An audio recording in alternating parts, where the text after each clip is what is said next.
And we get right to our top story tonight. This morning, the president-elect addressed the nation to push his $800 billion stimulus plan. It is time to set a new course for this economy, and that change must begin now. We should have an open and honest discussion about this recovery plan in the days ahead. But I urge Congress to move as quickly as possible on behalf of the American people. For every day we wait. Now, the president-elect is promising new jobs, dramatic increases in domestic spending, and what he is calling tax cuts. And Fox News has learned earlier tonight that at a closed-door meeting, aides to the president-elect got an earful from Democrats on the Hill who are concerned about the plan and how they're going to explain another huge spending program to their constituents, coming so close on the heels of last fall's Wall Street bailout. Joining us tonight, former Congressman and chairman of the Club for Growth, Pat Toomey, and Fox News Business Network, Elizabeth McDonald. Elizabeth, look, first of all, you talk about fear-mongering. Yeah. I mean, I thought the country was about to collapse. It's the worst thing since the Great Depression. Obviously, he never learned about Jimmy Carter, did he? Yeah, I mean, when you listen to it, you felt like the wheels were coming off the country. But, you know, we already have $8.4 trillion in stimulus coming through from the Federal Reserve and the TARP programs. And, you know, you got to ask yourself, who says we need this? Who says we need this fiscal stimulus and that only big government spending can lead to economic growth? I mean, if that were true, then Sweden would be, you know, a superpower. When you ask people their logic behind this, it's sort of like following their logic. It's sort of like following somebody down the highway who always has their right blinker on. They never can really adequately say, why do we need this stimulus now, given the spending that's already been done? And Pat Toomey, 5 weeks before the election, we were all told we've got to act now. We've got to get this passed right away here. Now, he used two phrases that scare the living daylights out of me as a conservative. Number one, he says only government can provide this boost. And then he said it a second time, only government can break the cycle. And I'm thinking, wait a minute, that's the same government that bankrupted Social Security, the same government that created the Fannie and Freddie mess that impacted the financial institutions and the economy as a whole. Why should I trust another stimulus plan when the last one didn't work? Sean, you should be scared. You should be very scared. I mean, this is the same government that is more responsible for the mess we're in than any other entity. Is the responsibility of the federal government for this mess.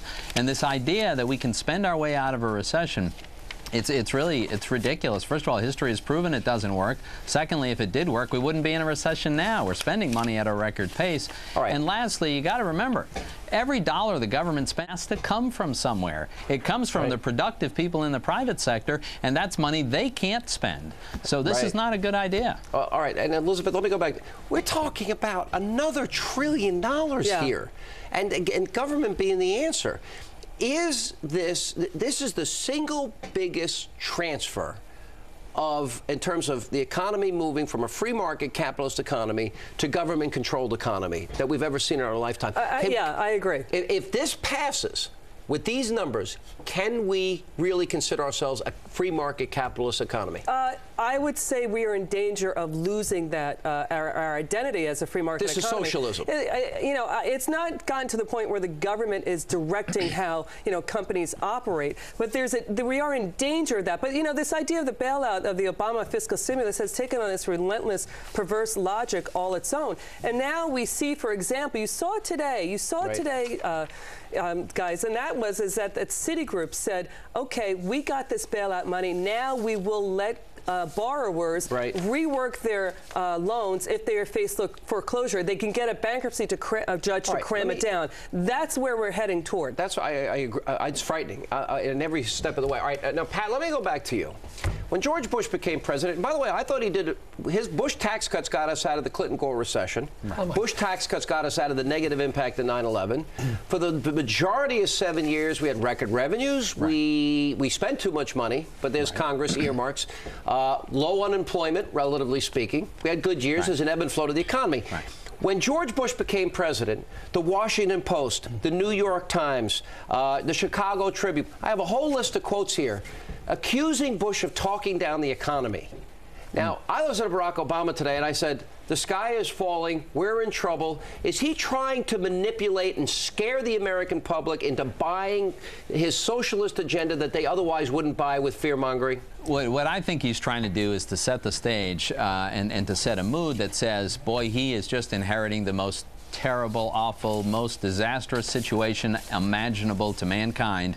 And so any progress, any sign of hope becomes this great accomplishment on his part. I think it's an expectations game that he's trying to manage. Pat, Elizabeth, I don't understand how you call Obama what he wants to do socialism when you just had a president nationalize the banks, nationalize the car companies, give almost $1 trillion away, and you want to call Obama socializing the country? Wait, hang on. I'm not. You got to be kidding me on that. Hang on. I'm not calling it socialism. I'm not saying that at all. I'm not saying that's what's going on. But, you know, returning to what Sean has brought up about the Bush tax cuts, remember 12 Senate Democrats voted for the Bush tax cuts in 2001.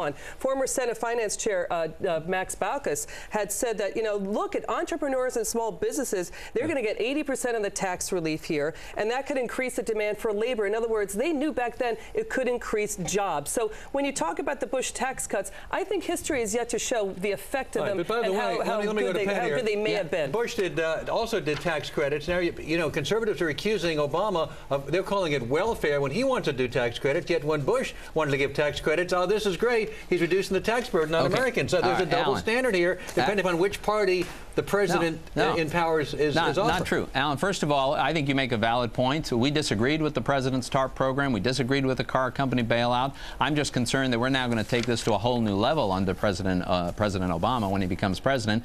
On the tax side, though, you've got to acknowledge the vast majority of the Bush tax cuts were supply-side tax cuts that created more incentives and helped to grow the economy. And President-elect Obama is not proposing those kind of tax cuts at all to speak of. But he is now saying he's going to keep the Bush tax cuts in place. In fact, he said it all along. The only thing he ever said during the campaign was that he would eliminate the cuts for the upper income, top 1.5% to 2%. Other than that, they expire in 23 months.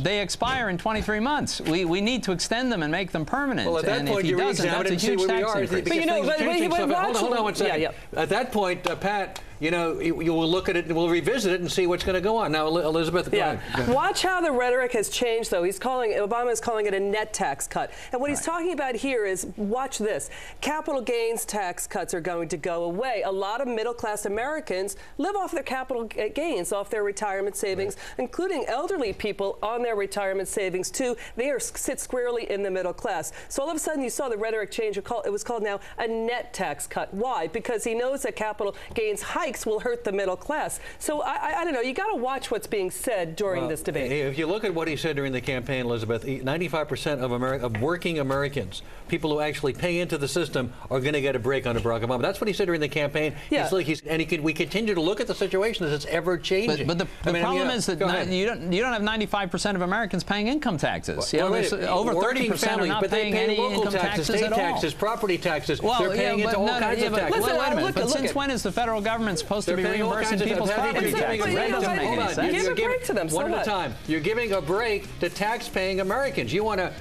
say, well, they're not paying taxes. They are paying taxes. No, they're not paying income taxes, Alan. All right, we're going to pick it up right